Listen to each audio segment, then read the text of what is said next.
L'agriculture fait partie des priorités affichées du gouvernement zambien qui exprime sa volonté de développer le secteur pour créer des emplois et réduire la pauvreté. À quelques jours de l'élection présidentielle prévue le 12 août 2021, Hakainde Hichilema, principal opposant du président zambien Lungu, axe son action sur l'autonomisation des jeunes dans le secteur agricole.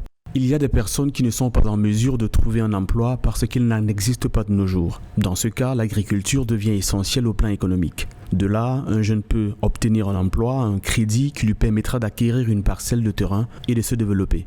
Entre 2019 et 2020, la production de maïs a atteint le record de 3,4 millions de tonnes. Il faut dire qu'en raison de son importance socio-économique, cette culture est pratiquée par 80% des ménages. Aujourd'hui, face à cette dépendance, les efforts se multiplient pour valoriser de nouvelles filières porteuses.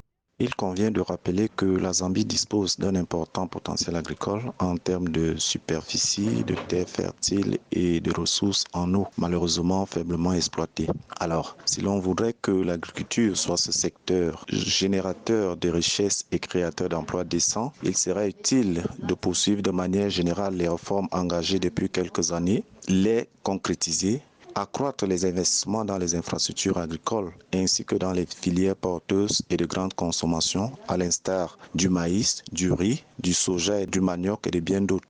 En rappel, la production agricole représente un secteur de développement stratégique dans le cadre de la politique de diversification active menée par les autorités locales. Le secteur agricole contribue pour 9,1% au produit intérieur brut du pays et emploie 61% de la population active, soit 1 540 000 familles engagées dans une activité agricole.